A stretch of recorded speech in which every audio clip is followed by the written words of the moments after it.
Corson, une athlète venue sur le tard au rugby. Licenciée à Rennes, elle vit en région parisienne. Deuxième ligne, elle partage son temps de jeu entre le 15 et le 7. Ajoutons-y ses activités au sein d'un partenaire historique de la FFR. Bref, un quotidien bien rempli, comme ont pu le constater Mathieu Jarry et Sarah Karama, montage Pierre Bascoul.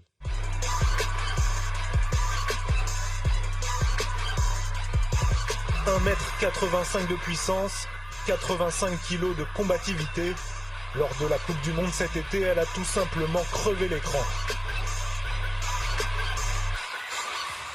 Athlète aux facultés hors normes sur les terrains, la deuxième ligne est aussi une communicante à la GMF, son deuxième employeur après la FFR. Je peux rentrer.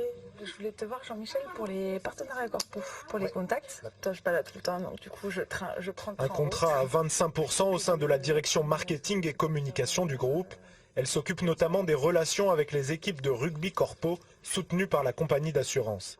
Donc oui, j'étais sur la Web Stories. Pourquoi pas proposer, tu vois, de faire des petites vidéos de nos partenaires, peut-être les plus actifs sur les réseaux sociaux pour que derrière ça partage et qu'il y ait un gros taux de vues et d'intérêt pour ces partenaires-là.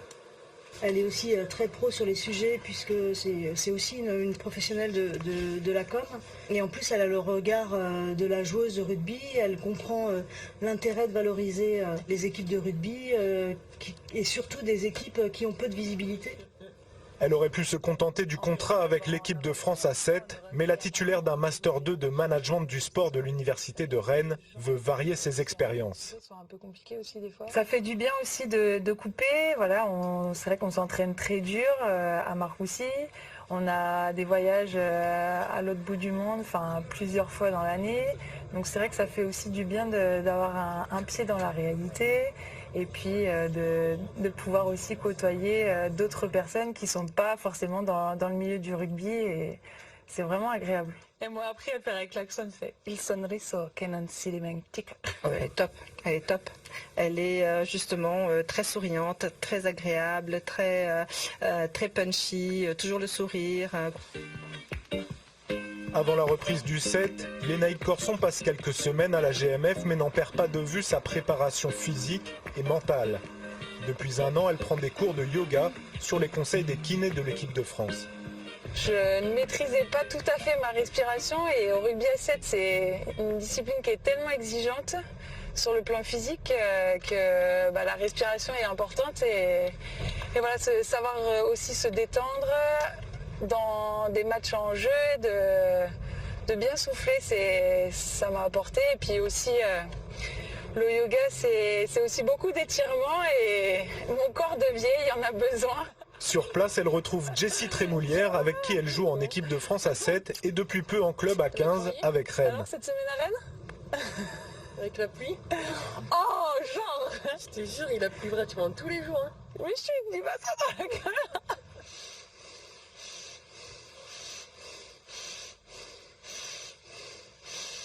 Blessé pour la Coupe du Monde, l'arrière a suivi à la télévision les prestations de sa coéquipière.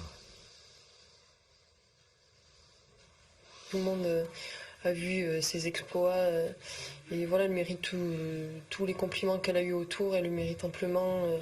Elle voulait tellement aussi cette Coupe du Monde, elle l'a eu et elle a brillé de la plus belle des manières.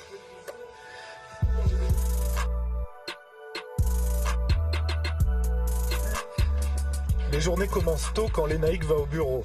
L'avantage de ces semaines, elle abandonne volontiers les survêtements. On en profite un peu plus pour se pouponner et puis pour s'habiller. On a plus de choix dans les vêtements le matin que quand on part s'entraîner où c'est 50 nuances de bleu. La Bretonne a choisi d'habiter Orsay dans l'Essonne, non loin de Marcoussis où elle se rend le plus souvent.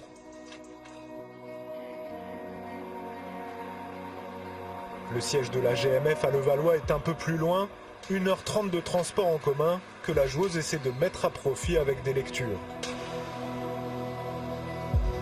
Là en ce moment je lis Dan Carter. Ouais, c'est un athlète que j'apprécie. Du coup, non, c'est plaisant à lire. Il parle de sa gestion de carrière. Ça fait sa gestion des blessures aussi au fur et à mesure de sa carrière. Ces semaines-là, c'est métro, boulot, abdos. Car quand ses collègues déjeunent à la cantine le midi, Lena Higg, elle, va à la salle de sport pour sa PPA, la préparation physique autonome, une feuille de route communiquée par le staff de l'équipe de France à 7. Sur les 3 semaines, c'est vraiment bien spécifique. On a 2 séances à faire par jour. Et donc, c'est des répétitions de sprint, c'est de l'aérobie, beaucoup de renforcement musculaire. Et voilà, donc on fait un petit peu de tout avant de reprendre sur les chapeaux de roue dans une semaine maintenant. Non retenu en 2014 pour la Coupe du Monde à 15, tout comme pour les JO de Rio en 2016. En 2017, à 28 ans, Lena Higg Corson a conjuré le sort. C'est pas one shot, c'est tous les jours l'entraînement, c'est quotidien et c'est pas parce qu'on a réussi une fois à faire des performances que ça s'arrête là et que tout est acquis. Au contraire, faut continuer et redoubler de travail puisque forcément maintenant je vais être attendue aussi et qu'on va vouloir compter sur moi. Donc je compte bien montrer que je veux encore travailler et puis que ne pas m'arrêter là, surtout pas. En bleu avec l'équipe de France, en rouge avec Rennes, à 15 ou à 7, Lena Higg Corson a soif de compétition. Prochaine échéance majeure dans son calendrier, une autre Coupe du Monde, celle de Seven en juillet 2018 à San Francisco. Et tenez, comme on le dit, à Rennes.